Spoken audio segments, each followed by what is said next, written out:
Sinking mic, sinking mic, sinking mic. Alright guys, welcome. Welcome to the Persuasion Masterclass. For those of you who've never seen our faces before, my name's Haider, this is Daniel, and our whole channel, our whole thing is teaching you how to master the underground, the forgotten, the beautiful skill of communication. And obviously persuasion is a very, very important part of communication, hence why we're here making this video. But look, if you've ever stumbled across one of our videos, you know how we do it. You know these videos are raw, no nonsense, no dopamine, no bull crap. It's just pure value, straight to the point. We have a few pointers, that's it. We don't go off scripts. We retain through communication and through value, all right? Not through flashing bull crap and scripts from copywriters. No, none of that. So guys, listen, this is going to be jam-packed. I know it's called a masterclass, but take it from me. This is actually going to be a masterclass. If this video doesn't blow your mind, feel free to go leave your hate comment and dislike and whatnot. That's how confident I am it's going to do that. Because we've gone through so much research to compile this together. But guys, let's get into it, man. Yeah, I just want to quickly start with the main mistake that people make when it comes to persuading others. And that's the fact that you're just trying to persuade someone as though it's you, bro. That's literally what you're doing, and this is really bad because there's multiple different types of personalities, not just one. It's not just yours and everybody is the same as you. That's not true at all. And in fact, out of these multiple different personality types, a lot of them clash. So you can see where the logic starts to fail here. If you're trying to persuade someone who's an opposing personality type to you, in the same way you would persuade yourself, saying the same points, you can see how far you'll get, and that's not very far, mate. So in this video, we're going to be covering three things mainly. Number one is how to identify what your personality type is. So we're going to be teaching you, okay, what are your weaknesses? What are your strengths? How can you persuade other people in the most effective way? Very powerful. Number two, how to suss out what the personality type of the person you're trying to persuade is. Again, very powerful. And then last one is all of the different personality types and how to deal with each and every single one of them. And for those who are thinking, okay, Daniel, you're going to give me a science lecture. Absolutely not. We've gone through all the science. We've gone through all the psychology. We've gone through all the Myers-Briggs. And we're not going to give you INTJs. We're not going to give you a bunch of letters. No. We're going to give you actionable advice that you can start incorporating from today. So with that being said, make sure you listen up. And we're going to want to start off with the first point we want to talk about, and that's proactive versus reactive. Everybody is on a spectrum of proactivity to reactivity, and this is very, very key. I just want to quickly talk about the story of when we wanted to go to Japan. I was chilling in Malaysia, me and Haider were chilling in Malaysia, right, doing work, and then out of nowhere I just see Haider in the corner. He's fidgeting, he's jittery. I'm thinking, shit. So he's gonna come with some shit. And then he goes, we should go to Japan. I'm thinking, what? Out of everything you could have said, we should go to Japan? Why have you said that now? And he goes, nah, let's go, let's do it, let's go. And he was pumped to go. And I was thinking, this doesn't make sense. We're locked in, we're working hard. Why would we disrupt the workflow to go to Japan? But he really wanted to go. And at first, it wasn't convincing me whatsoever. But then he took a second, took a break. He was like, okay, how can I persuade Daniel? He thought to himself, how can I persuade Daniel to go to Japan? And then he comes back to after going to the drawing board, he comes back to me and goes, look, Daniel, don't you think if we went to Japan, we'd make more money because we're in a nice place and we'd be more productive as well? Abundance mindset. And then I was like, hold on a second. He's got a point. Maybe we should go to Japan. And the reason I'm telling you this story is because at the start, he was in a proactive state. Proactive meaning, okay, he just wants to do it. He's, fuck it, let's go, let's do it now. I want to go now. That's proactivity. Someone who just takes action. He just is on that mindset. I was in a more reactive mindset in the sense that I was more logical. I wanted to analyze the situation, see, is it the right thing to do, is it not? And at the start, he was trying to convince me with his proactivity. He was trying to say, bro, let's just do it. So I wasn't having any of it. But then when he went to the drawing board and he came back with logic, with analytics and statistics and shit and risk to reward ratio, that's when I was like, okay, you know what? He's right. Maybe we should go. And then in the end, he convinced me and we were in Japan 2 days later. 100%. Look, one thing you have to understand, guys, is 60% of people are a mixture of both, reactive and proactive. So they don't really lean to one side. It's on you to suss out what state they're in. Humans are flexible. One day you're going to be proactive, you're going to be thinking, fuck it, let's book that flight. The next day you're going to be thinking, oh, that's not sensible, let me save my money here. I've got goals, etc. I've got a family to feed.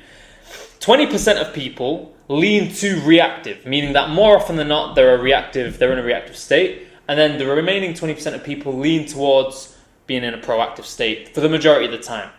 And like Daniel said, the mistake I made there at the start of trying to convince Daniel to go to Japan was I was using proactive lingo when he was in a reactive state. Then when I used reactive lingo, it convinced him because he was in a reactive state. And the story gets even more interesting because just 2 hours later, it was the other way around. He was convincing me we needed to go to Japan, but we're going to get onto that. I don't want to bamboozle you just yet. So it just goes to show you can change. It's flexible. Yeah, and this is a form of neuro-linguistic programming. I know, guys, we said we're not going to bore you with the science, but in fancy terms, it's basically hypnosis with communication. It's crazy. Yeah, We've done a lot of research on it. Yeah, but don't think it's anything crazy. It's not literal hypnosis. It's just quite similar. Yeah, it's not magic or anything like that. Yeah. But yeah, and it's very powerful, guys.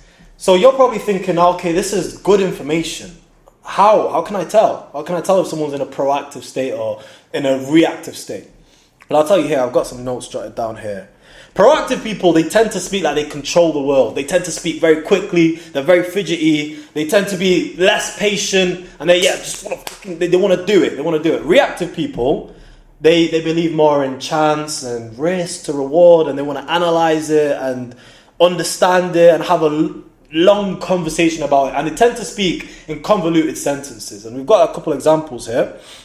So proactive people would say something like, I've joined the communication mastery protocol because I just felt like I needed it. I felt like it was the right thing to do. I need to do it. Reactive people would say, even though you might wonder why it's necessary for me to buy this program on communication, I did it because it's important to learn this essential skill because it will enhance me in every area of life. Now, of course, this is just, I've really exaggerated it. No one really speaks like that. But it was just to really paint the picture there. Yeah, and there was a study which I read in a pretty nerdy book, to be fair.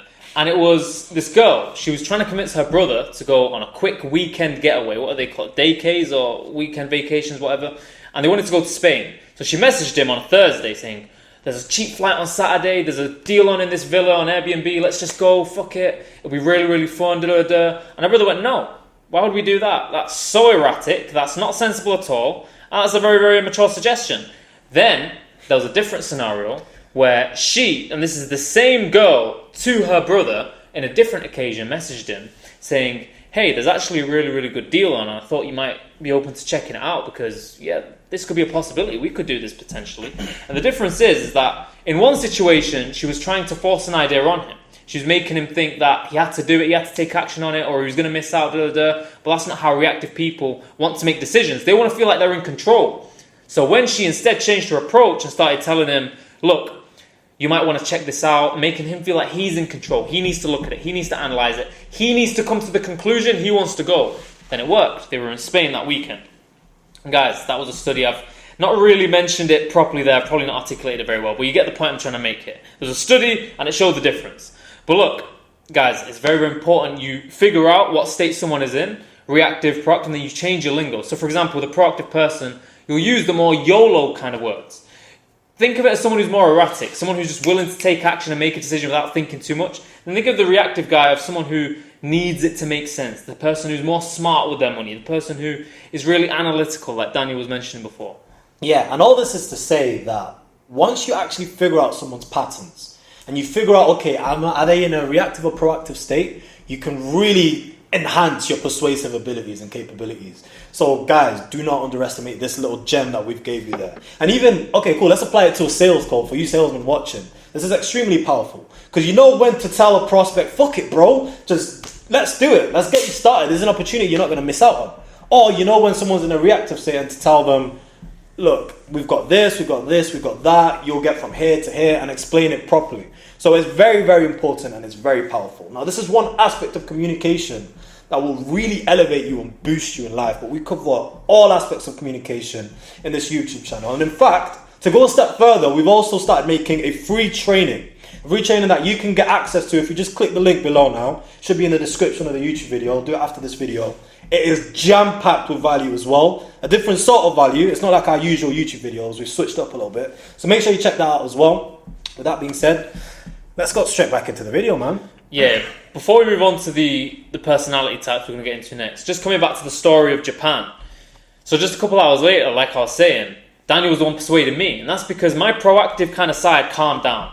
The Because we didn't actually book anything. We just decided, cool, go to Japan. A couple hours later, I was thinking, actually, hang on. Have I been a bit silly there? Should we go to Japan? Is that really the productive thing to do? But Thought. Why does the camera always die on? Where were we up to? Do you remember? yeah, I was midway through the Japan story, I think. I can't remember if I finished it, though. Let's just continue. Move on to the personalities. Worst case, if we didn't finish it, we'll bring it back up in a different video. Should be alright. But yeah, okay, cool. Moving on then, the personality types. Now we're gonna get juicy. Okay, we've mentioned proactive, reactive, but now we're gonna get a layer underneath. We're gonna tell you every single one of the personality types. There's 4 in particular. Okay, and they can all be summarized into an acronym. DISC is the acronym, and it stands for dominant, influential, steady, and conscientious. Okay, every single person in the world, and I want you to actually think throughout, as we mention all of these, think of somebody who you know that matches every single one of these personalities. Because every single person in the world falls into at least one of these. So let's just get straight into it with dominant. The dominant ones are the people who are straight to work. I want to get the job done. I don't care for building rapport. I don't care how your dog's doing. I don't care about the weather in the place that you're at. I don't care about any of it. I want to get the job done. They're not here for chitter-chatter. And yeah, usually they can be quite cold. They come across cold anyways. Yeah, they're usually quite stoic. They don't show too much emotion. You can probably imagine what kind of guy we're referring to here. Think of it this way. He's the guy who gets in the taxi. He's not asking whether it's been a busy day, how this day's going. No, he's just thinking, yeah, cool, yeah, I'm going to this place. All right, thank you, bye. Yeah. No chit-chat, no small talk. A good example of a dominant personality type is Elon Musk. Elon Musk, I don't know if you heard the story of when he actually took over Twitter. One of the first things he did was fire half the workforce because they had a big culture of remote working. And Elon Musk's thing was, nope, I'm not doing remote working. You're either coming to the office or you're going home. And he sent out an email the day he took over to every single member of staff saying, we're no longer doing remote work. And if you don't like this, you can send me a notice. That's it. And a lot of people dropped out like that after that. And it just goes to show, he didn't come in and think, right, new job, well, not new job, but new business, I've got to focus on managing the employees and making them happy, da-da-da. He just thought, no, my way or the highway, if you don't like it, fuck you, bye-bye. That's a dominant personality type. Yeah, a couple of other examples. Kratos from God of War. If any of you have ever played God of War in the past, I remember I used to. Not anymore, but I used to. He's a big dominant personality. Tommy Shelby from the Peaky Blinders. Every single one of these guys, you can see, very stoic, very distant, quite cold, just all about getting the job done. They don't give a shit for the rapport and knowing what your dog is like. Okay? They don't care about any of that. And with these guys, it's super easy to persuade them if you're one of them. You can imagine, because they make decisions very quickly. They're very decisive people. So if you give them exactly what they want, they're confident you're going to get the job done. They'll say, cool, let's go with it. Let's do it. You'll be thinking, what? That easy? It's as simple as that. Okay, fair enough, let's go with it. But if you're not one of their people, if you're not a D, if you're not a dominant person like them, usually they're not going to like you and they're going to think you're incompetent. If I came, for example, I'm selling windows, or you've hired me to come and fix your windows, and I knock on the door, hello, I'm here to fix your windows. Oh, is that a dog you've got there? The D would look at you and think, are you here to fix my windows or do you want to fuck off? What are you here for? So it's very, very important with these guys, you are one of them. Whatever your personality type is, make sure you turn it into a D. You need to now become a D whenever you're dealing with these guys. Knock on the door, hello, I'm here to fix your windows. I've seen over here actually, the panels, you've got double glazing on it. We should probably make it single glazing. I don't know what I'm talking about here. Don't know anything about windows. But you just need to get straight into the action. That's what you do with a D. 100%. And use a technique called mirroring. So you basically emulate the personality type that you're speaking to. And that's the same logic as to why certain people prefer certain influences. For example, a lot of people will resonate with Luke Belmar's way of speaking. They might have a similar personality type to him. Whereas a lot of people might resonate with an Andrew Tate style where he's just really direct, basically giving you a bollocking, and then that drives some people, it motivates them. So that's the logic behind that, guys. You need to mirror them and you need to resonate with them, because then they're going to think, okay, god damn, this guy, he knows what he's talking about and I resonate with it. Exactly. Yeah, it's key for influence. It's absolutely key. So identify what your target's personality type is and just mirror it. And that's not to say the gay type of mirroring that you often hear people say, as in, if he puts his hand up, you put your hand up as well. No, not that type. It's a mirroring where you simply are just adopting the same tempo, tonality, the same vocabulary, the same way of speaking. If he's saying, fuck it, let's do it, you say, fuck it, let's do it. You've got to mirror that, not his, if he puts his hand up. Yeah, 100%. And so let's just cut to the chase. Let's say you're with one of these guys. You're with someone who's clearly got a dominant personality type. You want to speak a little bit faster, more assertively. You want to make sure that you're not giving him small talk. You're being straight to the point, being direct, and all this is going to give you a very, very big advantage when it comes to trying to persuade him. Now, that's everything regarding the dominant personality type. Moving on, the next personality type is the influential personality. Now, these people are your social butterflies, your extroverts, people who are very, very talkative, very energetic, very emotionally aware, typically loyal. They really like building rapport with people. They thrive off being around people, speaking to people. They're just social guys. And usually these people tend to be a little bit more emotional as well, so that's something to bear in mind. And overall, they're just relatively charismatic, at least more than the average Joe anyway, because these people get their energy from talking to people, right? Social butterflies. So with these people, how do you want to go about persuading them? Well, using the same principle as mirroring, you need to make sure you build rapport with them, guys. Building rapport is the key with the influential personality type. Yeah, as we go back to the taxi example, it's the guys that hop in the taxi and they start speaking about the taxi's day and how busy taxi driver's day and how busy he's been, all of this. So that's that type of guy. And of course, yeah, you just mirror. You'd want to, if you're trying to sell them something, you'd build as much rapport as possible. You won't even talk about the fucking thing that you're selling. First, you would build all of the rapport. You'll get to know them, get to know their wife, get to know their dog, and then you're like, okay, we should probably get onto the sale now. And you're like, yeah, let's get into it. By that point, they already like you. They're already buying from you. They already want to buy simply because they already want you. They already want whatever you've got to offer. Yeah, and if we look at a few examples of people who are like that, just so you can paint a better picture, you look at someone like Kevin Hart. Yeah. Now, you can imagine where there would be a clash of someone like that, with that personality type, with a dominant personality type. Imagine me coming up to Elon Musk, being super chatty and talkative, and yeah, bro, how's your day? He'd just be thinking, what a bum. What a massive bum. This guy's incompetent. Why is he wasting my time? Whereas if I went to Elon Musk, straight to the point, very direct, no small talk, he'd like me. So you can see how all of this is forming, guys, and you can see how actionable this advice is. So make sure you've taken some good notes up until now, because this is going to work like a charm for you guys. And likewise, it's very important. And likewise, it's also true the other way around. If Elon Musk went up to somebody who's an influential personality type and said, look, let's do this, and this, the influential personality type will be like, but Kevin Hart would be like, whoa, one second, mate. Yeah, how about you say hello? They see it as rude. Exactly. They take it rudely. And that is key, guys, because if you really want to influence an eye, it's all about building that rapport. You get them to like you, and you're in. You're in, and you're good to go. And that's everything for eyes, then. The next thing we want to talk about is the S. Steady people.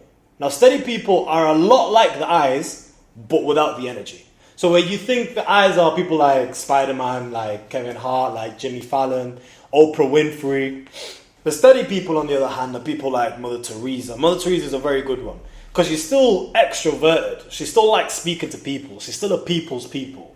However, she's not got a people's person.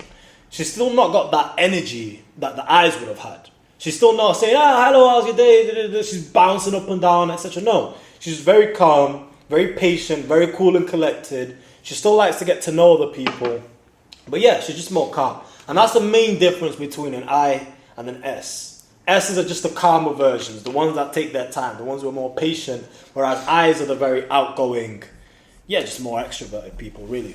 Yeah, and it's quite similar to the reactive personality type, in the sense that you want to give them space, you want to give them time, you don't want to force a decision down their throat. Again, you want to make them feel like they're in control of the situation, they have a full understanding of what they're about to do, and that way you're going to get the best results from persuading these kinds of people, guys. Moving on to the last personality type, and that is the conscientious personality type. So with this, guys, these people, this reminds me of myself a lot, very, very analytical, very high attention to detail, really almost OCD, you can see, as everything has to be perfect, perfectionist. It's pretty much me, and it pisses Daniel off a lot, but a lot. It is what it is. It pisses me off a lot. But anyway. From the heart. But yeah. These guys are very analytical. Think Sheldon from The Big Bang Theory. Think Hyder, Ben Shapiro, Muppet. Albert Einstein. See, it's all the smart people. Yeah. Except Ben Shapiro. Yeah. But yeah, these guys are very logical. You need to break everything down to them in a way that makes sense. It needs to be coherent. If it's not, they're not going to listen to it. If they're not convinced in what you're saying and they don't think that what you're saying is logical and rational and reasonable, they're not buying it. It's as simple as that. So with these guys, you do have to take the approach where you break everything down meticulously. With these guys, you've got to be very patient in the sense that they'll come to you with questions, mate. They're going to come to you with the 101 questions about every little nook and cranny about what you're trying to sell to them or what you're trying to persuade them of. And if you can't convince them or you can't answer their questions, they're not buying from you. It's as simple as that. Got Very quite simple. a lot of passion for that one, mate. Yeah, I do, man, I do. They're also very rule adherent as well. That's something I forgot to mention. They adhere to the rules, which means you can use the principle of authority. If somebody is of an authority figure, they'll be persuaded by them simply because, okay, just natural pecking order, these guys know more than me, I'm going to listen to them, because that's just the way of life. That's just the rule. Whereas someone who's just more of a D will think, I'm right, I know it, this is the right way to do it, I need to do it that way.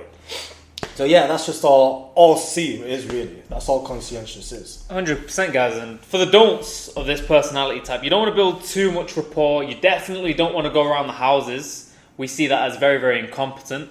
You don't want to skip details like Daniel mentioned. You need to give all the details. You need to know exactly what I'm getting into before I get into that. So all of this is very, very important. And yeah, you want to almost put a bit of pressure on them. Rush. Me personally, I really like pressure. I feel like I perform better under pressure as opposed to just when I know it doesn't matter, I can get a bit lazy with it. But overall, I think that sums it up. Anything else to add there? You know, that sums up the 4 personality types. And guys, we've blasted through that. We weren't joking when we told you take our words seriously. When we told you at the very start, make sure you have a pen and paper because we're going to be throwing value at you. That's essentially what we've done. Right now, you should be looking at your pen and paper or your paper. And you should see every single one of the personality types, the do's, the don'ts, the examples, everything should be written down. That's blasted through everything. But now, the last thing we want to talk about. By the way, just before we move on, sorry to interrupt, it's important to note as well, guys, that a lot of people will have a bit of both. So, for example, I'm not just going to be fully conscientious, I'm going to have a little bit of dominant as well, and a little bit of steady, for example. You have to obviously figure that out with who you're persuading. Yeah, and for myself, I'm dominant and steady as well. I've got no conscientious, well, maybe a bit, but don't really. No conscientious. I don't delve too much into that. I just think let's just do it. What are we analysing shit? But yeah, with that being said, moving on to the last bit, the last framework, and this one is very important. This is all about knowing exactly what your target is. Okay, we mentioned the personality type, but this one delves a little bit deeper. We've gone on the layer, now we're diving deeper. And this is using the favors framework. Okay, and that's again another acronym for and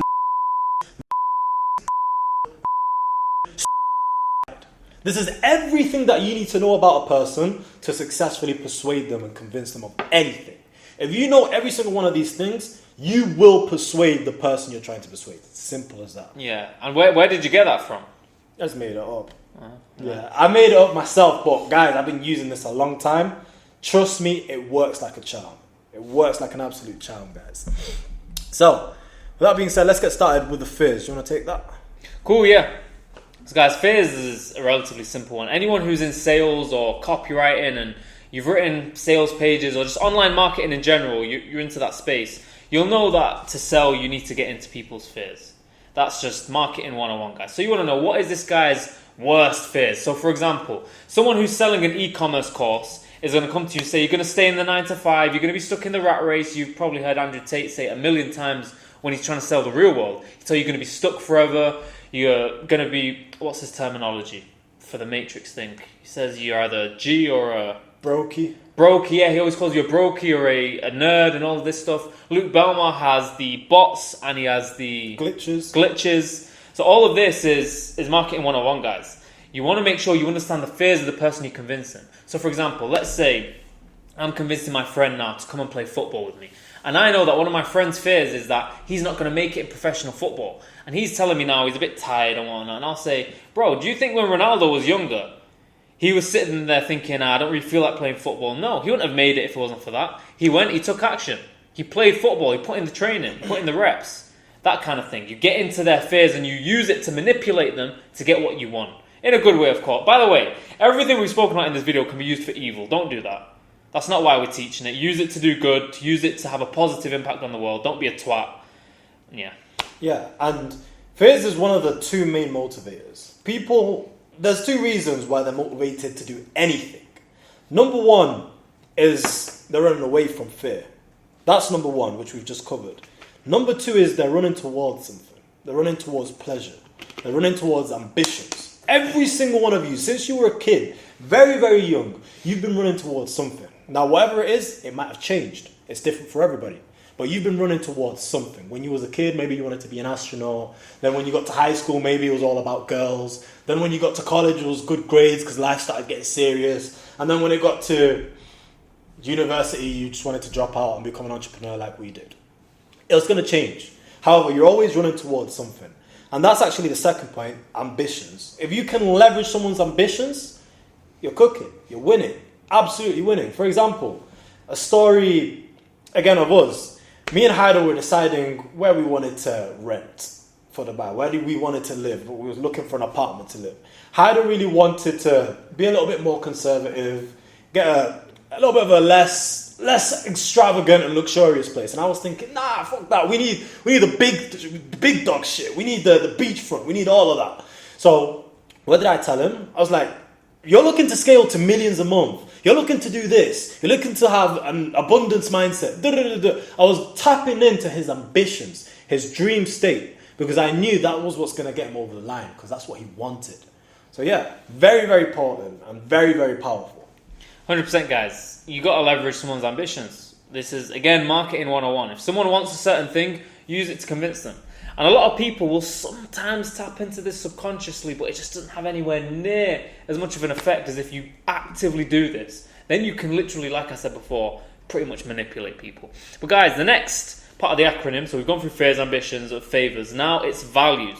So you want to talk about things they deeply care about, things they value. If you're going to, for example, let's say, again, I'm selling an e-commerce course. Let's say I'm not really big on family. I'm not family oriented. I don't care about retiring my parents. Someone's not going to then go to me and go, oh, but bro, if you get rich, you can retire your parents. I'm thinking, I don't really care about that. I just want a nice start watch. I want to have a Lambo and I want to live in Dubai. Retire my parents. Whereas if I was the other way around, I was very family orientated and someone was coming to me telling me about a nice start watch and all this material nonsense, I'd be telling them, I don't like you. You're not my kind of guy. I'm not buying your shit. Yeah, and it's very important not to confuse ambition with value. Yeah. Value is something you've already got. Something you value is something you've already got. And ambition is something you're striving towards. So a value can be, let's say... it's family versus materialism, for example. Exactly. Or let's say, for example, I've got a big business now. Cool. I value speed and efficiency. That's what I've got in my business. That's what I value. Okay, so if you wanted to pitch something, say you wanted to work for me, you would pitch based on my values, which are speed and efficiency. You wouldn't pitch on your values, which is what we mentioned at the very start. If you valued volume, for example, you wouldn't pitch on volume because I value speed and efficiency. You understand where I'm coming from? Yeah. So that's very key. Yeah, so just to break that down further, if someone came to, you can see the conscientious personality kicking in here. Well, if I came to Daniel and I was like, bro, I'm going to edit you 100 videos an hour, and he values speed and efficiency, he's going to think 100 videos an hour? It's probably awful. Yeah, then I'm going in on volume. So he'd be thinking, all right, well, you're going in on volume. The efficiency is probably rubbish because every video is dead. Whereas if I say, I'm going to edit you one video, but it's going to be very, very good, and it's going to be done within the time frame you need it, that's catering to the speed and efficiency. Exactly. Perfect example there. Alright, so that's everything for values. The next one we've got is outlooks. Now this one is key. This one is very, very important. Because outlooks is their perspective. Not yours, not your perspective, not your outlook. It's their outlook on everything. Whether it's their outlook on you, their outlook on them, their outlook on what you're asking them to do, their outlook on the environment, everything. You've got to take it all into consideration. This is very, very important. Because let's say, for example, you're asking them to do a task. You think it's something small, but they think it's something massive. You would normally approach it as though it's a small task. Oh, can you just do this for me? If they think it's something massive, that's not going to work. You need to go based on what they think of it. Yeah, and you empathize with them. Yeah. So, for example, if we use the example of cold approaching a woman. Let's say someone's very, very confident, someone's a bit of a muggle, he's not very confident. If You ask the muggle to go cold approach a woman, you're going to use different language. Instead of saying, bro, go cold approach her, she's fit, he's going to go, oh, no, I'm not doing that. And you go, what are you doing, pussy? Just go cold approach. That's not going to work. You need to say, look, bro, I know it's a step out of your comfort zone. I know it's going to be difficult, but trust me, on the other side of that step out of your comfort zone is a potential wife right there. This can change your life, this very, very moment. And even if it does, even if you get rejected, you stepped out of your comfort zone and you're going to be a better man for that. And that is going to benefit you in the long term. You're going to get a good ROI. 100%. See how I've justified, I've empathized. I've not made him feel bad for, well, I'm saying him, this imaginary muggle. I've not made him feel bad for being the way he is. I've empathized with him, and that's going to resonate with him. He's going to think, you know what, this guy's got a point. Which leads us on actually to the next point. Well, it's not the next point. It's the one after. It's stubbornness and pride. But we'll get on to that afterwards. First, we got to go on to repetitions, I believe it is, right? Yeah, and repetitions is just their behaviors. The behaviors that you observe them doing every single day. Or not every single day, but very often. And this is just common traits. So, for example, praise. They might be very good at taking praise. Praise might work really well for them. If you praise somebody, then ask for a favor, they might be very receptive to it. Or maybe it's reciprocity. Maybe when you do a favor for them, they do a favor for you all the time. Whatever it is, you will spot a pattern in what somebody does and what works for somebody. When you do that, go with it. Just go with it. Don't fix what's not broken. And if you do this over a long enough period of time, and this usually takes a while for you to map out what exactly works, what behaviors work for somebody. But you map this out, and you're winning. Because you're using a formula that already works. You know it works 100%. So repetitions is key. Very important. Yeah, 100%. And that one, like you said, is more of a long-term one. So for those of you who have a partner, for example, or something like that, very, very good one. Now, moving on to the last one, which I briefly mentioned just a few seconds ago. It's stubbornness and pride. Guys, everyone has their own kind of spectrum of how stubborn they are, how prideful they are, how compliant they are to other people's instructions. And you have to measure this very, very well. Because if someone's a very prideful tart, they're very stubborn, the last thing you're going to want to do is give them orders. They're going to think, fuck you, I'm not doing that. Obviously, they won't say it like that, but they're just simply not going to comply. They're going to find their own way out of it. Even if it's a very indirect excuse, they're going to do anything to make sure they don't do what you've just told them to do. It's quite similar to the principle of, oh, I was going to wash the dishes, but now that you've told me to do it, I don't want to do it. That's a stubborn and prideful thing to do, right? So guys, if someone's very prideful and very stubborn, you want to make them come to the conclusion that you need to do, that they need to do what you want them to do. So for example, let's say it's 10 p.m. now. Me and Daniel go to the gym at 10 p.m. This is just an example, by the way. Now, I need to tell Daniel to get ready to go to the gym. Instead of saying, yo, get ready, we need to go gym, I'll say something like, damn, it's 10 p.m.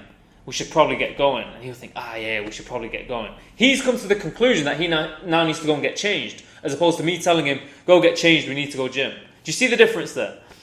Exactly, this is very key. And you can think of it almost like a metric.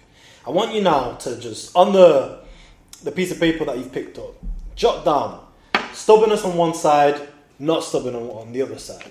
And I want you to jot down a person, or whoever you're thinking of, and jot them down. Where do they fall on that scale? And based on that, you can see how compliant they are to your request. If they are, okay, let's say a 10 is stubborn and a 1 is really, really open, not really stubborn at all, then you know, if, okay, let's say they're a 7, you're going to have to approach it in a very different way, because they're more likely a little bit too stubborn, and they're not just going to take kindly to you just saying, go do this, go do that. So you have to approach it, maybe use reverse psychology or something. Maybe because they're prideful, if you get them to do the opposite, they'll be like, okay, yeah, I want to do it now.